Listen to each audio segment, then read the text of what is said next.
प्रिय विद्यार्थियों, नमस्कार। ये द्वितीय वर्ष के द्वितीय प्रश्न पत्र के बारे में अपन अध्ययन कर रहे हैं, भारतीय राजनीतिक व्यवस्था के बारे में। आज अपन भारतीय राजनीतिक व्यवस्था में हमारे संविधान में संशोधन की जो प्रक्रिया बताई गई है उसके बारे में अपन अध्ययन करेंगे। हर देश का अपना संविधान होता है, लेकिन कोई भी संविधान स्थायी नहीं होता है। समय और परिस्थितियों के अनुसार उसमें परिवर्तन होना आवश्यक है, अन्यथा अगर वो समय के अनुसार नहीं चल पाता तो वो पिछड़ जाता है। या फिर अपन देखते हैं कि कई देशों में समय के अनुसार संविधान नहीं चले तो दोबारा संविधान को ही समाप्त करके नया संविधान बनाना पड़ा। लेकिन भारत का संविधान जो 26 जनवरी 1950 को लागू हुआ था, आज से वही संविधान चला रहा है। इसके पीछे सबसे बड़ा और उपयोगी पहलू यह है कि समय और परिस्थितियों के अनुसार हमारे संविधान में संशोधन होते गए हैं। तो अपन आज यही पढ़ेंगे कि हमारे संविधान में संशोधन किस प्रकार, परिवर्तन किस प्रकार होता है। परिवर्तन में कई चीज़ें आ जाती है। संविधान में जो पहले से लिखी हुई है उसको पूरी तरह से हटाना, या संविधान में नई चीज़ जोड़ना, या जो संविधान में पहले से है उनमें कुछ है नयापन लाना। भारतीय संविधान के निर्माताओं ने संविधान के संशोधन के लिए एक ऐसी प्रक्रिया को अपनाया है जो न तो इंग्लैंड के संविधान की तरह अधिक लचीली है और न ही अमेरिका के संविधान की तरह कठोर। भारतीय संविधान में संशोधन के लिए हम एक प्रक्रिया का जो अध्ययन करेंगे वो नीचे है। यानी ब्रिटेन का संविधान लचीला संविधान है, वहाँ कोई भी संशोधन साधारण बहुमत से और पारित किया करके परिवर्तन किया जा सकता है। और अमेरिका का संविधान दुनिया के सबसे कठोर संविधानों में है। वहाँ प्रक्रिया संविधान में संशोधन के लिए एक विशेष प्रक्रिया को अपनाया जाता है, और वो विशेष प्रक्रिया इतनी कठिन है कि आज अमेरिकी संविधान को बनाए हुए लगभग 225 वर्ष हो गए और 30 से भी कम संविधान में संशोधन हुए हैं। भारत ने इन दोनों के बीच का मार्ग अपनाया है। यानी भारतीय संविधान न तो ब्रिटिश संविधान की तरह लचीला है कि कोई भी परिवर्तन संसद अपने साधारण बहुमत से कर सके, और न ही इतना कठोर है कि परिवर्तन करना ही मुश्किल हो जाए। तो यहाँ संशोधन की जो प्रक्रिया है उसमें सर्वप्रथम पड़ता है साधारण विधि द्वारा संशोधन की प्रक्रिया। संविधान के अनेक अनुच्छेदों में साधारण विधि निर्माण की प्रक्रिया अर्थात संसद के दोनों सदनों के पृथक पृथक साधारण बहुमत द्वारा ही संशोधन किया जा सकता है। साधारण बहुमत से तात्पर्य है कि संसद में उपस्थित सदस्यों का बहुमत। उदाहरण के लिए संसद में जैसे लोकसभा में 545 सदस्य है और एक दिन 400 सदस्य उपस्थित हुए हैं, और 400 में से आधे से एक अधिक यानी 201 सदस्य किसी प्रस्ताव को पारित कर देते हैं और वो स्वीकृत पास मान लिया जाता है लोकसभा में, तो वो परिवर्तन साधारण बहुमत का परिवर्तन कहा जाता है। वैसे राज्यसभा में भी जितने उपस्थित सदस्य जिस दिन है उस प्रस्ताव को अगर साधारण अपने बहुमत से स्वीकृति दे दी जाती है तो वो संशोधन मान लिया जाता है। तो वो साधारण विधि द्वारा संशोधन की प्रक्रिया कही जाती है। तो दोनों सदनों, संसद के दोनों सदनों लोकसभा और राज्यसभा से कोई भी विधेयक पारित होने के बाद में उसके राष्ट्रपति की अगर स्वीकृति मिल जाती है तो उस अनुच्छेद में परिवर्तन किया जा सकता है। इसमें राज्य के क्षेत्र, सीमा और नाम में परिवर्तन, यानी भारत में जो वर्तमान में 28 राज्य है तो उनकी सीमाओं में परिवर्तन, राज्य के नाम में परिवर्तन, जैसे उत्तरांचल राज्य था उसका बाद में उसका नाम उत्तराखंड हो गया। तो इस प्रकार के कई परिवर्तन, कोई भी राज्य के नाम में परिवर्तन करना होता है तो वो साधारण बहुमत से किया जा सकता है। नए राज्य बनाए जा सकते, राज्य की सीमाओं में परिवर्तन, यानी एक राज्य की सीमा को के क्षेत्र को दूसरे राज्य में सम्मिलित किया जा सकता है, या एक राज्य से 2 राज्य बनाए जा सकते हैं। तो इस प्रकार के जो परिवर्तन है, इसके अलावा नागरिकता, राज्य की व्यवस्थापिका के द्वितीय सदन जिसको विधान परिषद कहा जाता है, उन एक राज्य में बनाना, उनको समाप्त करना, ये सारे ऐसे विधान हैं जिसको संसद साधारण बहुमत से पारित करके इन संबंधित अनुच्छेदों में संशोधित कर सकती है, परिवर्तित कर सकती है। दूसरा है संसद के विशिष्ट बहुमत द्वारा संशोधन की प्रक्रिया। संविधान के ऐसे संशोधन का विधेयक संसद के किसी भी सदन में प्रस्तावित किया जा सकता है। यानी संविधान में संशोधन की प्रक्रिया का प्रस्ताव राज्यसभा में भी लाया जा सकता है, लोकसभा में भी लाया जा सकता है। इसमें कोई ऐसा बंदिश नहीं है कि अमुक विधेयक लोकसभा से ही शुरुआत होगी, ऐसा कुछ भी नहीं है। संसद के किसी भी सदन से प्रस्तावित किया जा सकता है। यदि संसद का वह सदन यानी संबंधित सदन कुल सदस्य संख्या के बहुमत तथा उपस्थित और मतदान में भाग लेने वाले सदस्यों की 2/3 बहुमत से उस विधेयक को पारित कर दे तो वह दूसरे सदन में भेजा जाता है। यानी कुल सदस्य के बहुमत का तात्पर्य यह है कि जैसे लोकसभा में 545 सदस्य है तो वो कुल सदस्य है, तो उन कुल सदस्यों का बहुमत यानी 545 से एक के आधे से अधिक यानी 273 सदस्य।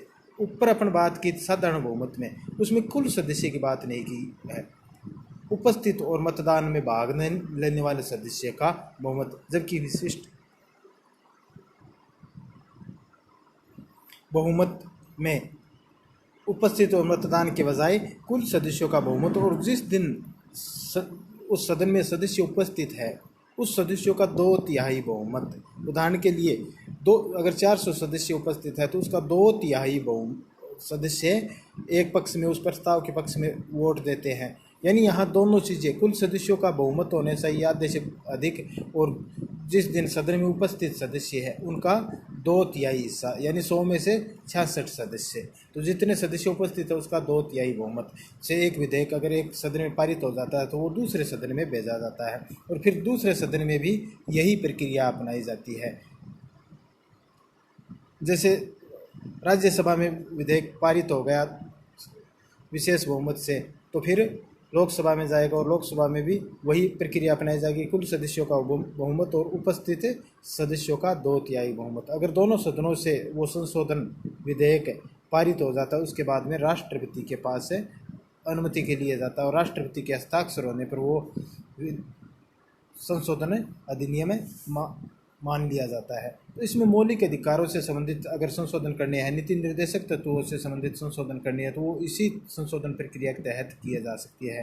यानी मौलिक अधिकारों में कोई परिवर्तन करना, कोई नया अधिकार देना है या कोई परिवर्तन करना है या जो अधिकार दिए गए हैं उनको कम करना है तो वो संसद के विशिष्ट बहुमत द्वारा ही संशोधित किया जा सकता है। संसद साधारण बहुमत से उसमें परिवर्तन नहीं कर सकती है।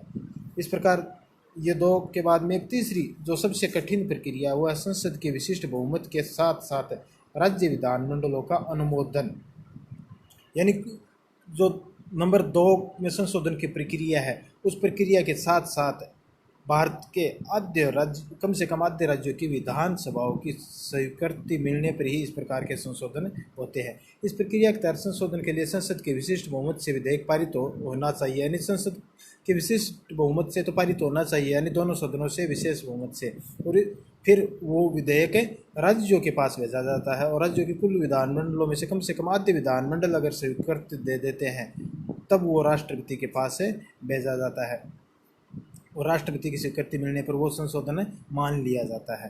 तो इसमें राष्ट्रपति का निर्वाचन से संबंधित संघ और राज्यों की कार्यपालिका शक्तियों का विस्तार, न्यायपालिका, राज्य के उच्च न्यायालय, संविधान में खुद में संशोधन करने की जो प्रक्रिया बताई गई है उसमें कोई परिवर्तन करना है तो इससे संबंधित उपबंध इस तीसरी श्रेणी के संशोधन प्रक्रिया में आते हैं। तो ये सबसे कठिन प्रक्रिया है तीसरे नंबर की, यानी विशिष्ट बहुमत के साथ साथ है भारत के कम से कम आधे राज्यों के विधानमंडलों की स्वीकृति।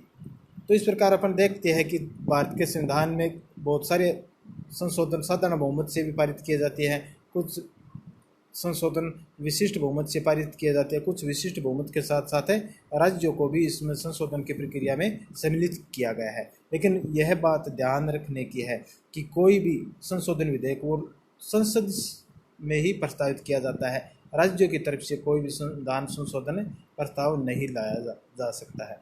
अब संसद की संविधान में संशोधन करने की क्षमता पर विवाद भी हुआ है। क्या संसद समूचे संविधान में संशोधन कर सकती है?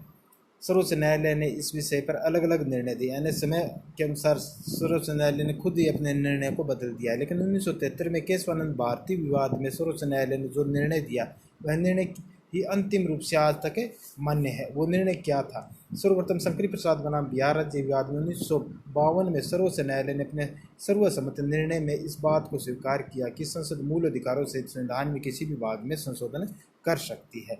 ये विवाद 1952 में आया सर्वोच्च न्यायालय के पास, तो सर्वोच्च न्यायालय ने यह निर्णय दिया कि संसद मूल अधिकारों सहित संपूर्ण संविधान में परिवर्तन कर सकती है। इसके बाद गोलकनाथ विवाद के निर्णय में सर्वोच्च न्यायालय ने निर्णय देते हुए अपने पूर्व के निर्णयों को अस्वीकार कर दिया।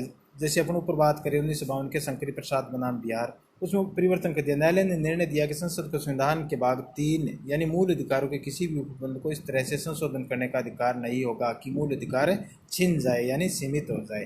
तो यहाँ सर्वोच्च न्यायालय ने अपने पूर्व के निर्णयों में परिवर्तन कर दिया।